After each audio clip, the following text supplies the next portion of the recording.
name is Björn Jonsson. I'm a senior producer here at DICE. I'm also heading up the operations team who works on all the different post-launch content for our games. We are really excited about Battlefield 3 Premium. Not only will you get early access to our upcoming expansion packs, you will also get access to more advanced online features, unique in-game content, as well as taking part in exclusive events that we will run throughout this program. And with these exclusive videos, we'd like to give you a more of an inside look at what Premium is all about.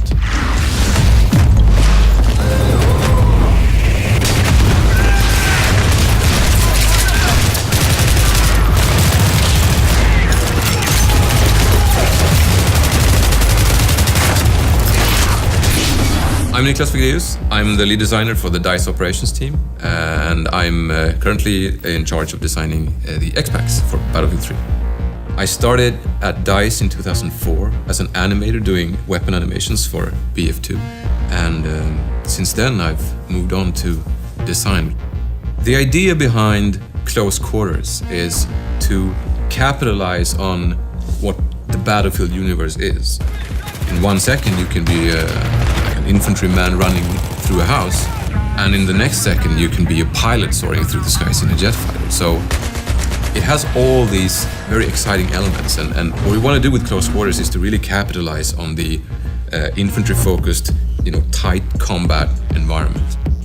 Now with maps that really cater to it.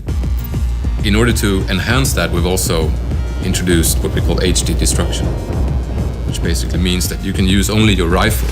I mean, normally you would have to use like tank shells and bazookas in order to bring down, these big stone walls. But now it's like plaster, wooden panels, furniture. So you will be like a destruction machine, even only with your carbine machine. It makes everything very vivid and very kind of in your face.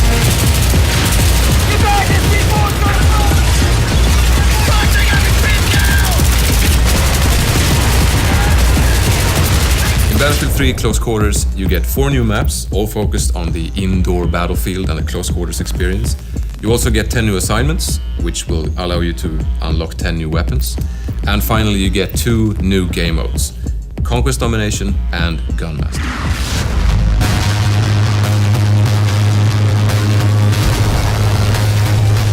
Conquest Domination is the close quarters take on Conquest.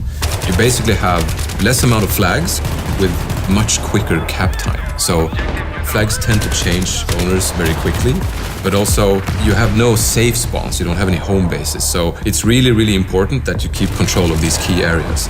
And I think squad play is the key factor in achieving victory in Conquest Domination, because it's really important to really maintain control of these areas, because you have no other safe zone, you just need to do that.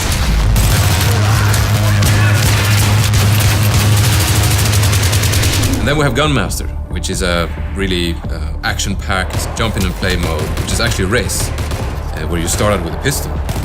And then as you get kills with that pistol, you advance to the next tier of weapons.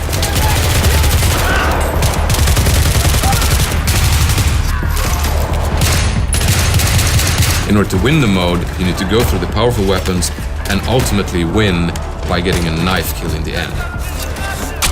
If you do that before everyone else, you win the race, you win the mode, and it's all smiling faces. All smiling faces or one smiling face? It's actually true, there's only one smiling face, and then there's like 15 frowns, but hey, it's all smiling faces, it's a fun mode.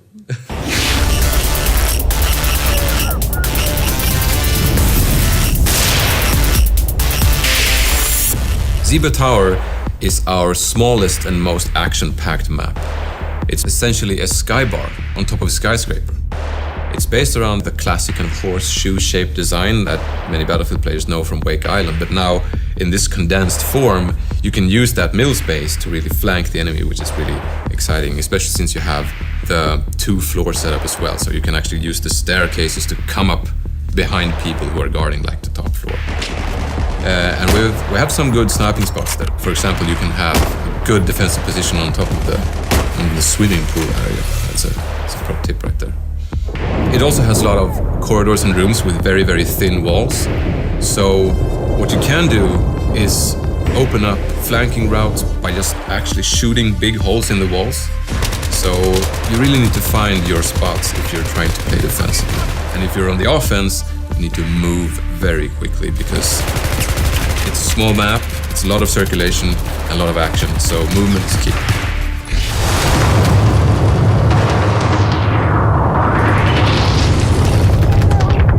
Donn Fortress is the most varied map. It's built upon this old fort based on a hilltop, so it has this really old stone, catacombish fundamental base. And then they have tried to build this nice, posh, luxurious palace on top of it with lots of art and, nice furniture and things. And now, war has come, so it's partly destroyed, and you have all these big holes and openings that allow for, flanking and going between floors and so on. Gameplay-wise, it has lots of stairs that lead to either flag positions or to the other floor, of course, and also to certain sniping spots that you can have overview of the courtyard or big corridors. So I think the best tactic to employ on Donn Fortress is to use really proper squad play in order to defend the key locations, like the big entrance room, cellar. They have all kinds of entrances, so protecting them needs more people, so a good squad will really be able to lock one of those down, and that's what's going to achieve victory.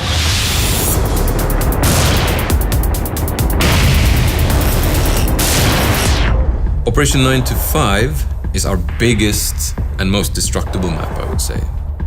It is essentially an office with the cubicles and the desks and the cafeteria and the bathrooms, and they're all not very sturdy. So there's lots and lots of destruction. You will see someone on the other edge of the office, and he's partly covered by, the cubicles and the furniture, but you will just shoot through that and start putting, downrange fire on them. So it's still close quarters, but it features the longest ranges in the expansion pack, and it makes it really interesting. And I think on Operation 9 to 5 you see the most kind of varied weaponry being used. And also, it has a garage that goes kind of underneath the whole complex where, the former employees had all their cars. So you can use the garage as a traveling hub, if you will. You can go up that fire escape or through that staircase and end up on the other side of the map. So you really need to mind those extra exits when you play Operation 9 to 5.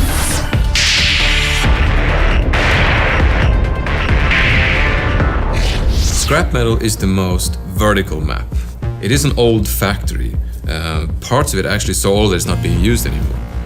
It has a kind of a two-fort design where you have one big area, which is actually like a worn-down part of the factory, and then you have the still kind of functional area on the other side.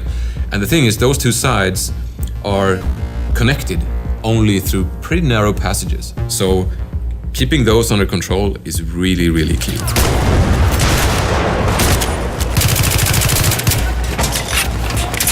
In order to protect those entrances, you need to control those while staying in control of your rooftop, because that's another entrance point, and that's very open and long range, so you're going to see a lot of snipers covering those rooftops. And also, since it's an old factory, it's made out of mostly concrete and metal, so you won't have the same abilities to, tear down walls and create flanking routes. So positioning, I think, is the absolute key to winning on Scrap Metal. It's very exciting when you have control of one side and you're trying to figure out how to assault the enemy on the other side. And I think that's a very exciting proposition that comes with Scrap Metal.